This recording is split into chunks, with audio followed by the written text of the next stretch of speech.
رفدین نماز میں ضروری ہے یا نہیں؟ برائے مہربانی قرآن و سنت کی روشنی میں بتائیے۔ میں آپ سے پوچھتا ہوں، آپ مجھ سے کیوں پوچھیں؟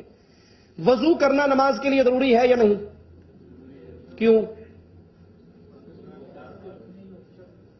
یہ کس نے بتایا کہ نماز سے پہلے وضو کرو؟ رسول اللہ صلی اللہ علیہ وسلم نے۔ مسئلہ سمجھ آ گیا، اللہ کو جزائے خیر دے۔ اللہ کے نبی صلی اللہ علیہ وسلم نے نماز سے پہلے وضو کیا کرنے کا حکم دیا۔ اسی طرح اللہ کے نبی صلی اللہ علیہ وسلم نے یہ بھی حکم دیا، صلو کما رأیتمونی اصلی، جیسے میں نے تمہیں نماز پڑھ کر دکھائی ہے ویسے نماز پڑھو۔ جس بھائی کو اللہ کے نبی کی سچی حدیث علم ہو جائے، بخاری میں 5، مسلم میں 6 روایات پڑھ لے جو سچی روایات، اور جس پہ کسی کو کوئی اعتراض نہیں، صحیح ترین روایات ہیں، وہ آنکھوں سے پڑھ لے، یقین ہو جائے، تحقیق پوری ہو جائے۔